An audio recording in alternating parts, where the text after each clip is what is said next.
អរគុណដល់ព្រឹទ្ធបុជាចារ្យសពលៈដែលផ្ដល់ឱកាសឲ្យខ្ញុំតាំងនាមឲ្យគ្រួសារនៃសពនិងគណៈកម្មការរៀបចំពិធីបុណ្យសពអាយដាមព្រឹទ្ធបុជាចារ្យហេងពីនេះឲ្យឡើងឈរនៅចំពោះគ្រួសារនៃសពចំពោះព្រឹទ្ធបុជាចារ្យគ្រូគង្វាលនិងអ្នកបម្រើព្រះអង្គទាំងអស់ព្រមទាំងបងប្អូនរួមជំនឿទាំងអស់ទាំងសាសនទូតទាំងអស់ដែលបានអញ្ជើញមកទីនេះដោយសារខ្ញុំនិងបងប្រុសរបស់ខ្ញុំអេជេមានប្រវត្តិផ្ទាល់ខ្លួនដែលលោកអ្នកកម្រនឹងលឺហើយយុគមិញលោកគ្រូពលៈថាបងដល់ពេលតែទៅរៀបប្រដានហើយដំបូងសូមថ្វាយសិរីសួស្តីដល់ព្រះយេស៊ូវដែលត្រាស់ហៅយើងទាំងអស់គ្នាឲ្យមកទទួលការសង្គ្រោះនិងទទួលភារកិច្ចក្នុងមហាបេសកកម្មនិងរីកពង្រីកព្រះអង្គក្នុងប្រទេសកម្ពុជាទាំងអស់គ្នាទីពីរខ្ញុំចង់អរគុណដល់មិត្តខ្ញុំ5នាក់ដែលមានវត្តមាន3នាក់នៅទីនេះ2នាក់ទៀតនៅសហរដ្ឋអាមេរិកដែលងើបជាមួយគ្នាពេលដែលក្រុមជំនុំយើងលោបប្រជុំជាសម្ងាត់នៅផ្ទះខ្ញុំទី1ខ្ញុំបានបាត់ទី2លោកគ្រូសពលៈទី3លោកគ្រូបុត្របន្ធីសូមលោកគ្រូបន្ធីក្រាបឈរទៅផងសូមយើងស្វាគមន៍គាត់ផងហើយទី4គឺហុងសវណ្ណទីនៅ Signal Hill សហរដ្ឋអាមេរិកទី5គឺឃីវសាខននៅ New York សហរដ្ឋអាមេរិក3នាក់នៅប្រទេសកម្ពុជាហើយសកម្មជាមួយគ្នាតាំងពីឆ្នាំ80មុនខ្ញុំស្គាល់បងប្រុសហេងជេអ្នកទាំងអស់នេះបម្រើព្រះអង្គជាមួយគ្នាលោកមុតបន្ទីធ្វើការនៅកប៉ាល់អ្នកនាំគម្ពីរចេញពីកប៉ាល់មកដាក់នៅផ្ទះខ្ញុំហើយលោកឃីវសាខន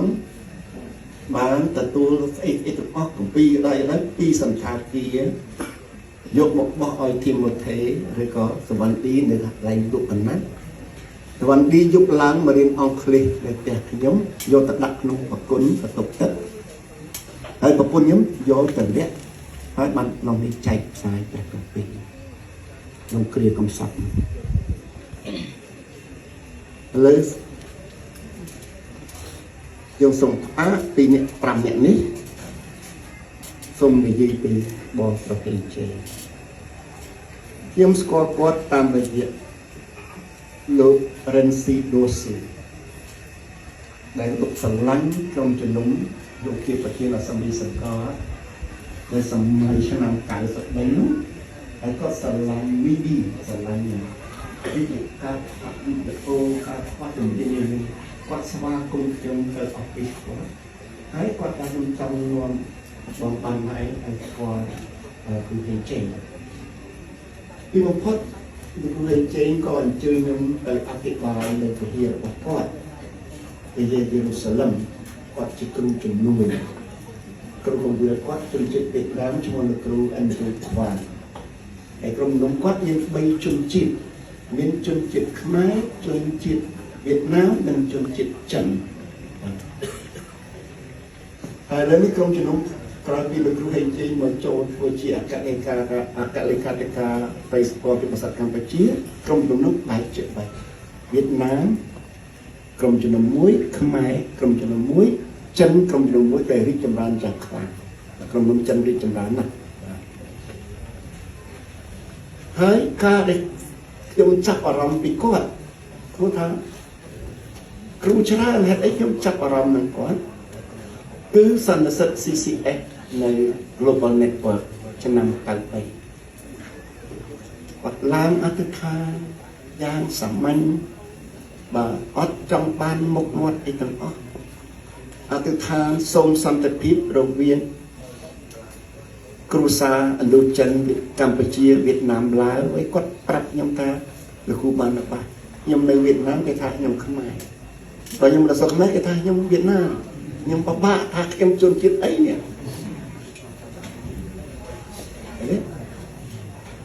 ហើយដល់ចឹងទៅយើងក៏សន្យាថាចងមិត្តជាមួយគ្នាហើយខ្ញុំបានសន្យាម្សិលមិញថាថ្ងៃនេះខ្ញុំនិយាយតែពីមិត្តភាពរវាងខ្ញុំ3នាក់នេះបាទហើយដល់ចប់ CCS ហ្នឹងក៏គាត់មានគំនិតថាចង់អញ្ជើញជនជាតិវៀតណាមជនជាតិឡាវជនជាតិថៃជនជាតិភូមាមកអធិដ្ឋានសាសនាជាមួយខ្មែរហើយអរគុណព្រះអង្គតំណែងគូពលៈនោះខ្ញុំល្អជាមួយខាងឡាវតែខ្ញុំក៏ស្គាល់អ្នកណានៅវៀតណាមគូជេងថាទុកវៀតណាមឲ្យគាត់ហើយខ្ញុំល្អខាងថៃដែរអញ្ចឹងក៏អញ្ជើញបានគ្រូមកពីថៃគ្រូមកពីឡាវគ្រូមកពីវៀតណាមមកជុំគ្នានៅសន្តាគារ Landmark ហើយអ្នកដែលមកជួយយើងគឺគាត់នឹងគេថា Temporary Windows Prayer អាឋានក្នុងប្រទេសក្នុងចន្លោះបង្អួចលេខ10និងលេខ40ហ្នឹងហើយយើងអញ្ជើញភូមិមកដោយសារជាក្នុងអនុតំបន់មេគង្គពេលនោះពេលថ្ងៃត្រង់គ្រូរួមរបស់យើងគឺបណ្ឌិត Jun Venser ដែលជាអគ្គលេខាធិការអន្តរជាតិឬក៏នាយកអន្តរជាតិរបស់ព្រៃសម្ព័ន្ធពិសោធន៍ពិភពលោកគាត់ជនជាតិហ្វីលីពីនគាត់ពិសាបាយជាមួយខ្ញុំជាមួយបងប្រុសហេងជេងនិងបងអូនពលៈtrong 3នាក់ហ្នឹងខ្ញុំកណ្ដាល3កណ្ដាល3ចាស់ជាងគេបងជេងហើយ3អូនគេពលៈដល់ញ៉ាំបាយទៅលោកគ្រូ Jun Venser លើកសំណួរមួយដែលបញ្ញាក់ថាមានចាប់អារម្មណ៍សាវកយេស៊ូច្រើនអ្នកប៉ុន្តែពេលលោកអូនមានរឿងឡើងទៅក្រុងយេរូសាឡឹមណាស្គាល់តែ3នាក់នៅសល់តែលោកពេត្រុសនៅសល់តែលោកយ៉ូហាននិងលោកយ៉ាកុបដែលជាប្អូនព្រះយេស៊ូវអញ្ចឹងសាវកប្រមាណអ្នកផ្សេងតែសសរទ្រូងនៃក្រុមជំនុំសិទ្ធបាទតែចេញទៅប្រទេសផ្សេងៗហ្នឹងប៉ុន្តែនៅចាំទទួលស្គាល់ពលគឺមាន3នាក់អញ្ចឹងគ្រូអធិដ្ឋានឲ្យអ្នកទាំង3ធ្វើជាមិត្តនឹងគ្នារៀបចំព្រៃសម្ព័ន្ធពិភាក្សាកម្ពុជាមួយម៉ាត់នឹងខ្ញុំសឹងគំនិតអញ្ញាញ់គូក្បាលពួកខ្ញុំនិងគ្រូពលៈទៅចាប់តាមក្រុមជំនុំបាន35នាក់ខ្ញុំតាមលោកគ្រូអើយក្រុមជំនុំ35នាក់និយាយទៅអ្នកណាគេស្ដាប់គ្រូចេញគាត់បើតិចចិត្ត300នាក់គាត់ដូចជាមានស្នែងឬក៏មានកម្លាំងទៅអវល់គេទៅដូចជាគេអាចដើរតាមគាត់ខ្ញុំពេលយើងទៅចាប់តាម2នាក់បាន35គាត់ថាមិនមែនសំខាន់លើកម្លាំងយើងទេតែយើងខាងកម្លាំងតែពេលយើងអត់ធ្វើការទេសំខាន់និមិត្តបានរបស់ឯងនឹងពលៈឯងនឹងហេងជេងនិមិត្តតូចឬក៏ធំខ្ញុំសួរតែគាត់ថាតើយើងអាចសង្កល់ថានិមិត្តធំដោយរបៀបណាវ៉ានឹងលុយយើងចាយលុយច្រើនទៅលើនិមិត្តហ្នឹងថាអត់ទេនិមិត្តដែលធំបំផុតគឺយើងហ៊ានស្លាប់ដើម្បីសម្រេចនិមិត្តហ្នឹងតើជេងឯងកុំស្លាប់ដើម្បីសម្រេចនិមិត្តហ្នឹងចង់ក៏សួរនិមិត្តយើងអីពួកជេងឆ្លើយថាចង់ឃើញក្រុមជំនុំមានឥទ្ធិពលមាននិរន្តរវត្ថុមានគោលជំនឿមានការរួបរวมហើយមានទំនាក់ទំនងល្អមួយរដ្ឋាភិបាលហ៊ានស្លាប់ដើម្បីនិមិត្តហ្នឹងហ៊ានចឹងនិមិត្តធំអូតាហើយខ្ញុំថាខ្ញុំសូមសួរលោកគ្រូមួយម៉ាត់ទៀតចុះខ្ញុំសូមសាយបន្តិចភាសាសូមសាយអីខ្ញុំថាមានអ្នកបកកែជាងខ្ញុំច្រើនណាស់អានេះក៏ជនមកពីអាមេរិកអង់គ្លេសក៏គេបកកែជាងយើងលុយក៏គេមានច្រើនជាងយើងសញ្ញាបត្រក៏គេធំជាងយើងមានអ្នកគ្រប់គ្រង sponsor គេនោះ donor គេក៏ច្រើនទៀតហើយពួកខ្ញុំសិតតែក្រុមក្រលុយគឺចេញថាកង់ម៉ូតូដុបពេលខ្លះហេតុម៉ូតូដុបទេបាទគាត់ថាពេលមានអាសន្នម្ដងទៀតពួកខ្ញុំកាន់ passport អីគឺថា passport អាមេរិក ទូតអាមេរិកឲ្យនៅវាអត់បើគេក្រុមទៅរត់ដដែលវានៅតែយើងដដែលនឹងធ្វើមិនក៏មិនងើយធ្វើមួយច្បាស់ហើយថាផ្ទះហើយនេះខ្ញុំសប្តែយើងអត់ដោយសារព្រះប្រើយើងតែក្នុងស្រុកយើងត្រូវបដិសេធសាសនាទូតឬក៏អ្នកមកពីក្រៅយើងត្រូវការខ្សែគូដែលវិញដោយបីសរសៃទាំងខ្មែរក្នុងស្រុកទាំងខ្មែរមកពីក្រៅស្រុកទាំងសាសនាទូតទើបកម្លាំងក្រុមជំនុំមានឥទ្ធិពលដល់រាជរដ្ឋាភិបាលទើបគេទទួលស្គាល់ខ្ញុំថាលោកគ្រូសុំសួរមួយទៀតតែសួរមកធ្វើអីខ្ញុំថាខ្ញុំខ្លាចតែនាំគេទៅជំទាស់ពីមិនស្ដាប់ព្រោះគេហៅតែអ្នកណាដែលពជាធំគាត់ថាចង់ពជាប៉ុណ្ណាដែរគាត់នៅគេជំទាស់ដែរអ្នកជំទាស់គេចាំតែជំទាស់ទ្រឹស្ដីនៃការជំទាស់នោះគឺអ្នកឯងមានកម្រិតល្អប៉ុណ្ណាក៏ដោយឲ្យតែប្រមូលបានអ្នកដឹកនាំកម្រិតដូចនេះ 25% ធ្វើទៅហើយ 25% ទៀតទៅយើងងាប់ចោលចង់តែជំទាស់មកយើងធ្វើអីក៏ជំទាស់ដែរ 50% នឹងទល់ភ្នែកមើលចាំមើលអ្នកជំទាស់ពីអ្នកធ្វើនឹងអ្នកណាខ្លាំងជាងតែអ្នកធ្វើខ្លាំងជាងជាងចូលយើងពេលនោះយើងនឹងឡើង 30% 40% ហើយថ្ងៃមើលអ្នកជំទាស់លេងជំទាស់មកចូលដែរនៅបាន 60-70% ឯកភាពក្រុមជំនុំមិនហ៊ានធ្វើនៅទៀនបានខ្លាយជា3នាក់ហ្នឹងមិនមែនចៃដន្យយើងដឹកដៃនេះតោះយើងឡើងដឹកនាំក្រុមជំនុំស្រុកខ្មែរទេគឺមានអ្នកមកតម្រង់ផ្លូវត្រឹមត្រូវគឺជាការត្រាស់ហើយដល់ហើយពេលមួយជុំកំសត់នៅបងប្រុសខ្ញុំណាគាត់បតោនោះហើយយើងនឹងពលៈបានធូរធានតិចយើងបានស្គាល់មិត្តសម្លាញ់មកពីហ្វីលីពីនក៏មកធ្វើសិក្ខាសាលាមើលយើងទៅគេក៏ដាក់បង្វាយខ្លះទេខ្លះទៅគួរយើងសម្រេចដៃ$50អត់ខែជួយពូជេងប៉ុន្តែគាត់បើអត់ខែគាត់ថាបើតែតែ50ក៏យកទៅអី6ខែបើម្ដងមួយឆ្នាំក៏បើ2ដងរហូតដល់ថ្ងៃមួយគាត់មានក្រុមហ៊ុនខាងនាំកំពុងតែដាំថ្មិញមកពីបរិខាដាំថ្មិញមកពីអ៊ីស្រាអែលបានគាត់ថាបានអាចជួយបានខ្ញុំមានចំណូលបរិបូរណ៍អញ្ចឹងខ្ញុំអរគុណព្រះអង្គដែលយើងជាមិត្តដែលដឹងគ្នាក្នុងគ្រាហើយពាក្យអង់គ្លេសថា friends that have gone through thick and thin thick ក៏ធ្លាប់ thin ក៏ធ្លាប់អាក្រាស់ក៏ធ្លាប់ចាក់ស្ដើងក៏ធ្លាប់ដល់ខ្មែរវិញចុះជ្រោះហើយឡើងភ្នំជាមួយគ្នាធ្លាក់បាត់ដាល់ក៏ធ្លាប់ធ្លាក់ជាមួយគ្នាហើយឡើងជ្រោះក៏ឡើងជ្រោះជាមួយគ្នានេះប្រវត្តិនៃអ្នក3នាក់ហ្នឹងណាហើយពេលនោះលោកគ្រូយូនវិនសឺនិងអ្នកជំនួយការគាត់គឺដុកទ័រឈីតូណាវ៉ារ៉ូមកពីហ្វីលីពីនយើងអរគុណបងណាស់ព្រះប្រជាជនហ្វីលីពីនមកលើកទឹកចិត្តយើងស៊ីពីម៉េចមកពួកគាត់ក្រដែរគាត់អ្នកក្រយើងវិញអ្នកក្រត្រូវគ្នាព្រោះអ្នកមានមកប្រពុតតែមិនហ៊ានធ្វើទេដល់អញ្ចឹងក៏ចាប់ផ្ដើមគិតថាត្រូវសុខចិនពេលសាសនាទូចចុះទៅដើម្បីលោកហាត់សិនថេលដើម្បីចឹងប៉ុន្តែមាននៅស្រុកចិនព្រះរឿងមិនទៅនេះ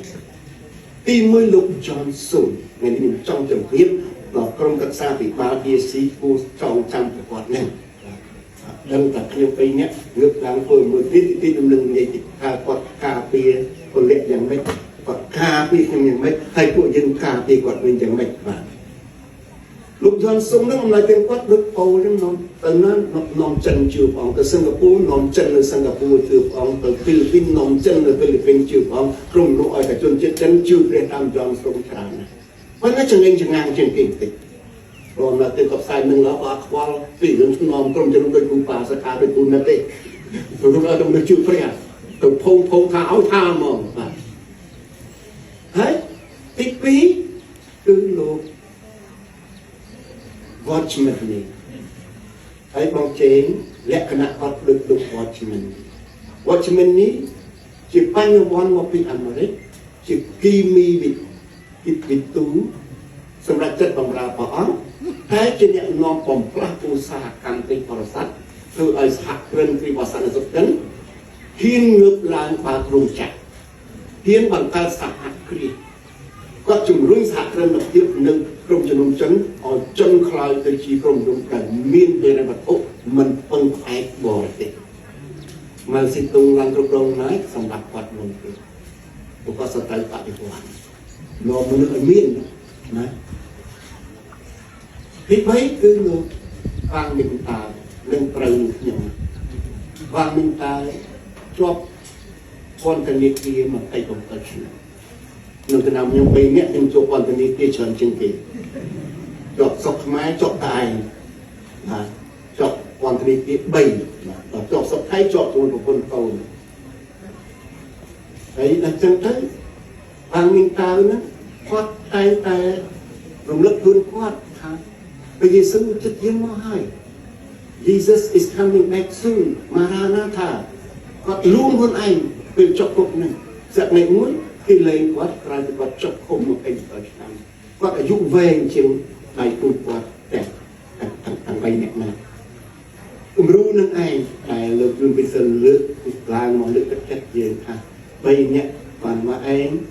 ហេងជេងនិងសពលៈហ្នឹងអាចព្រះប្រើបែបអសរទ្រូងនៃក្រុមជំនុំនៅប្រទេសចិនណាបាទទាំងខ្ញុំសូមនិយាយពីគាត់ជួយការពារពលរដ្ឋ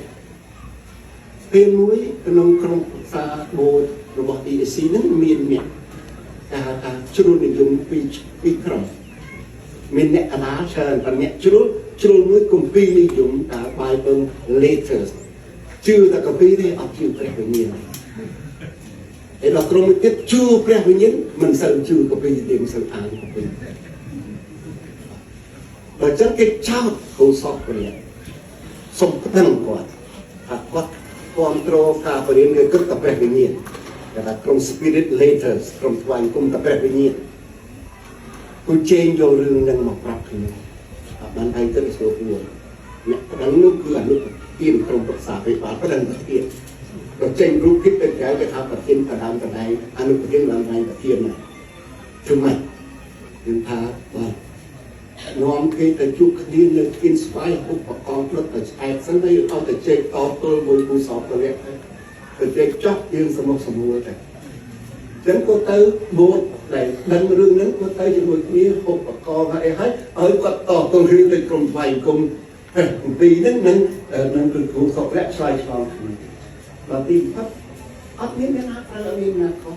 យើងត្រូវការទាំងពីរព្រះគម្ពីរក៏យើងត្រូវការព្រះវិញ្ញាណក៏យើងត្រូវការមានតែព្រះវិញ្ញាណអត់ព្រះគម្ពីរយើងប៉ោងដូចពេកប៉ោងមានតែព្រះគម្ពីរអត់ព្រះវិញ្ញាណខ្សោះដូចដើមឈើខែប្រាំតែបើមានតែព្រះគម្ពីរព្រះបន្ទូលទៅព្រះវិញ្ញាណយូរនេះចំប្រើមែនទេអញ្ចឹងរឿងហ្នឹងអត់ក៏ឲ្យយកបងទៅចែកគ្នាថាបើសិនជាគេប្រំផ្ដាំគូសពអ្នកសុំឈប់ទៅប្រធានខ្ញុំក៏ទៅជែកមួយពលៈថាពលៈឲ្យឈប់ខ្ញុំឈប់ដែរគូពលៈថាបងខ្ញុំបានឈប់ខ្ញុំឈប់មុនបងឲ្យជួយ2ឆ្នាំជួយពូជេងសិនកុំឲ្យពូជេងអស់ដៃឆ្វេងដៃស្ដាំព្រោះអគ្គលេខាធិការនៅតែ2នាក់ខ្ញុំឈប់មួយមុនចាំផុត2ឆ្នាំទៀតបានបងឈប់ចោះអញ្ចឹងដល់ពេលមួយគូសពពលៈឱកាសថាខ្ញុំឈប់ឈរឈ្មោះលេងឈរ2ឆ្នាំក្រោយមកខ្ញុំឈប់ឈរដែរចឹងមិត្តសម្លាញ់ទាំង3នាក់នេះមានសម្បត្តិនៅក្រោយឆាកច្រើនណាស់ដើម្បីពង្រឹងនិងរក្សាឯកភាពបូរក្រុមប្រឹក្សា EAC មិនឲ្យឃើញការបាក់បែកមិនមែនបាក់ដៃយកដៃបាក់ជើងយកជើងទេមិនតែដើមតែត្រូវអត់គិតពីរឿងសេចក្តីស្រឡាញ់នឹងទេនិយាយពីគាត់ការពារនេះបងប្អូនទាំងឯងខ្ញុំបានប្រពន្ធមីម៉ាយកូន6កូនទៅគាត់ពេលខ្ញុំបានមកហើយទីគេយុ7ឆ្នាំគេរៀនអង់គ្លេសរៀនអីវិញខ្ញុំទាំងអស់ហើយនំផ្នែកគុំអស់ចាកក្រាបយុវជនទី EAC របស់ជំរុំគុំនេះស្រាប់តែថ្ងៃមួយគេសម្រេចរើសរៀបការហើយយកប្រតិដែលមានជំនឿផ្សេងពីដំបូងក្រុម Jesus Only ទីជំនុំទឹកក្នុងនាមព្រះយេស៊ូវតែមួយអង្គគាត់បាត់តែជំនុំក្នុងនាមព្រះបិតាព្រះបុត្រាចុងបញ្ចប់លោកអាប៉ូឡូស៊ីបាឡយនឹងជាព្រះយេស៊ូវគ្រីស្ទហ ហើយដល់ចិត្តខ្ញុំចង់អាផ្ទះបេះដូងអបរំកូនឲ្យជឿលើព្រះត្រៃឯងថាទៅគួយទៅជឿព្រះអង្គអស់30ឆ្នាំព្រួយទៅមកបានលោកនំថ្វាយគុំព្រះអង្គនៅស្ដាប់អឡំពេកស្អាតព្រួយទៅរកគូណាអូពេលនោះគូជេងលោកគ្រូពុកស៊ីឡាអរគុណគ្រូហើយនឹកចាំថាលោកគ្រូនេះដែរគ្រូរៀនណាយើងអមត់មកខ្ញុំបានអត់កូននេះវាអាយុ30ឆ្នាំអត់មានអាចកោតទូបានរបស់ឯងថាមិនចេះបដៅកូនទៀតទេបើវាឆ្លាញ់ប្តីនឹងវាលួចវាឲ្យវាកាត់ទៅបាទតែសំខាន់ពេលមកគុំទីគុណធិពីលោកគ្នា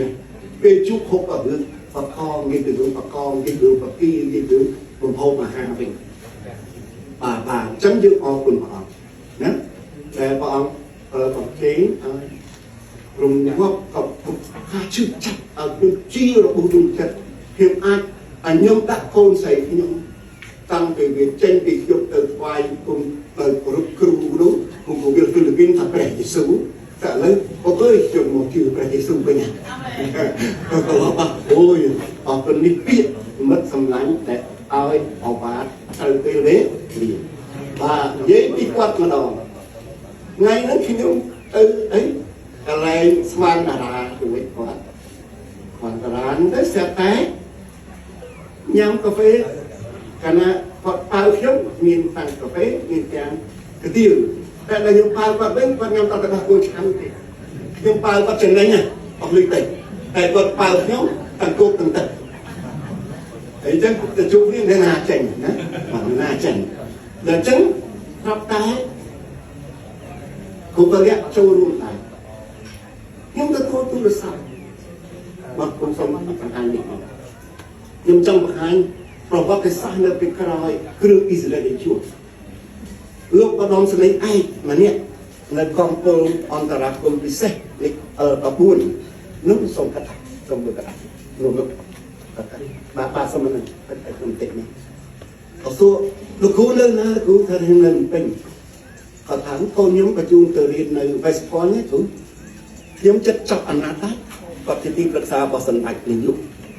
ចាស់ហើយគាត់ថាខ្ញុំនឹងបាទនេះគ្រឿងអ៊ីស្រាអែលជួមនីសារភ័ណ្ឌណាមហាសេរីកម្រិតទី5មហាសេរី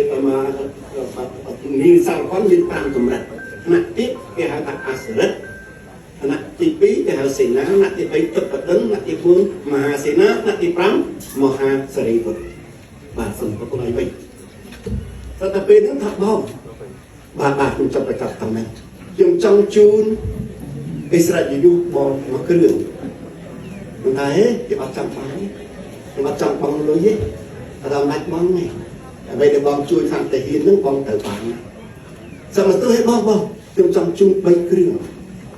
បងមានមិត្តសម្លាញ់ណាដែលបងយល់ថាគួរខ្ញុំក៏សួរទៅគុំពលៈគេឲ្យយើង3យ៉ាងម៉េចហើយខ្ញុំនិយាយថាយកទៅមកយកអត់លុយថាតើគេជឿទៅបំពាក់គ្រឿងទីរយុអ្នកបំពាក់យើងឲ្យបងមានសភា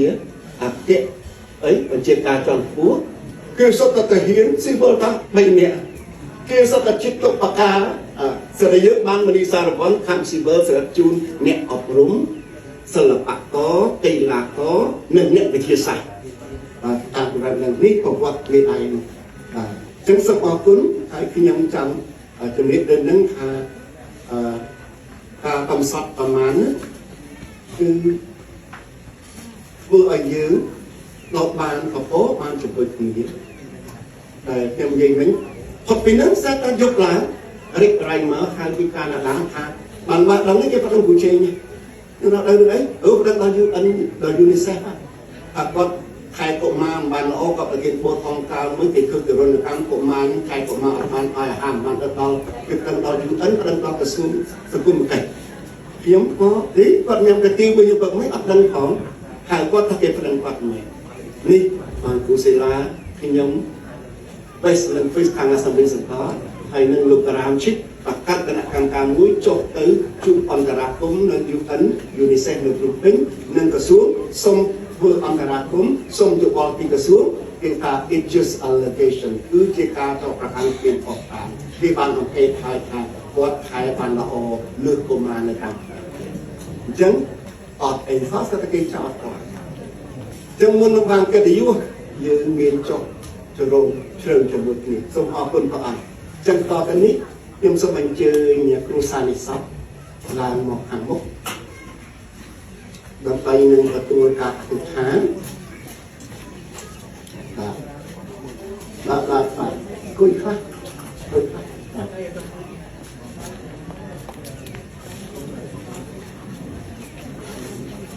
បាទអត់ទៅចិត្តម្ដាយទៅចិត្តម្ដាយចូលតែម្ដាយបាទខ្ញុំមកចូលនេះបាទ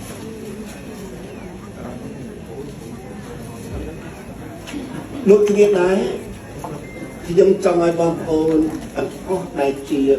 បូជាចាបូជាចាក្នុងគម្រាមអញ្ជើញឡើងមកឈរជាមួយខ្ញុំចូលខាងនោះក្តីចូលខាងនេះចូលពីក្រោយគ្រួសារសពបាទលោកគ្រូទាំងអស់សូមអញ្ជើញ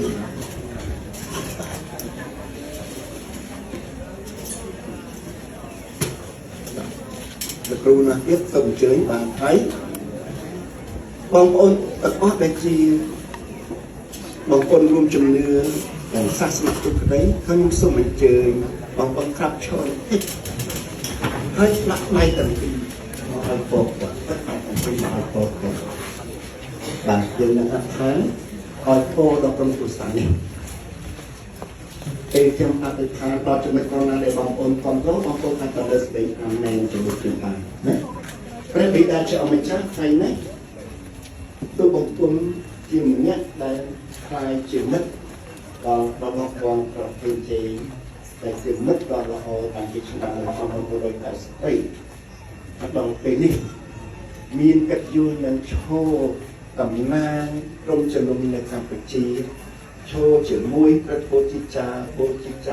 គម្រាលបងប្អូនរួមជំនឿជាពិសេសសាសនាទូតដែលព្រះអង្គចាត់បញ្ជូនមកនាំតំណងល្អដល់ជនជាតិយើងនេះដើម្បីនឹងទទួលស្គាល់ថាបងប្រុសអេជេដែលព្រះអង្គបានបង្ហាញគាត់ឲ្យទៅជាឯកឧត្តមពូជាចាហេជេរីករាយអបអរសាក៏រកទទួលស្គាល់គាត់យើងអត់គ្នាក៏ទទួលស្គាល់គាត់ហើយថ្ងៃនេះព្រះអង្គបានលើកគាត់ទៅទទួលសេរីទុក្ខស័ក្តិជាមួយព្រះយេស៊ូវគាត់បានទទួលឋានៈពូពោះជាមួយអង្គដែលពិសេសជាងឋានៈដែលយើងប្រគល់ជូនគាត់ទៅទៀតហើយសូមឲ្យរឿងរ៉ាវដែលយើងបានលើកមកនិយាយថ្ងៃនេះហើយជាមិនគ្រាន់តែជានិទានប៉ុន្តែជាទេតំណែងនៃជំនឿសូមឲ្យកូនស្រីកូនប្រុសគាត់ទទួលការកំសាន្តចិត្តហើយបើព្រះប្រើឪពុកខ្ញុំក៏ជឿថាព្រះជាម្ចាស់ទ្រង់ក៏នឹងប្រើព្រះដែរហើយជាពិសេសបងស្រីសុនដាដែលដើរជាមួយស្វាមីតាំងពីប្រទេសវៀតណាមមកប្រទេសកម្ពុជាគ្រប់ប្រឡប់ទៅទៀតទីកោះជនបទណាក៏ដែរគាត់ចុះទៅនាំតំណល្អជាមួយស្វាមីដល់ប្រើជាមួយស្វាមីឲ្យនៅតែទទួលការលើកទឹកចិត្តទោះបីស្វាមីបានទៅជាមួយព្រះអង្គមុនគាត់មានភិរៈនៅជាមួយកូនបន្តទៅទៀតដើម្បីដល់មនុស្សតិចដល់កូននិងចៅពេលមួយគាត់នឹងជួបស្វាមីជារៀងរហូតបានគុណសូមឲ្យព្រះអង្គបន្តការដឹកនាំការពារការថែរក្សាការគ្រប់គ្រងទំនាក់ទំនងទាំងវត្ថុទាំងសតិបញ្ញាទាំងភាពជ្រាបវៃទាំងទេឈ្មោះនិងទាំងផ្នែកល្អក្នុងសង្គមទូលសូមប្រកាសទាំងអស់នេះក្នុងព្រះបរមនាមនៃព្រះបិតាព្រះយេស៊ូវគ្រីស្ទអាមែន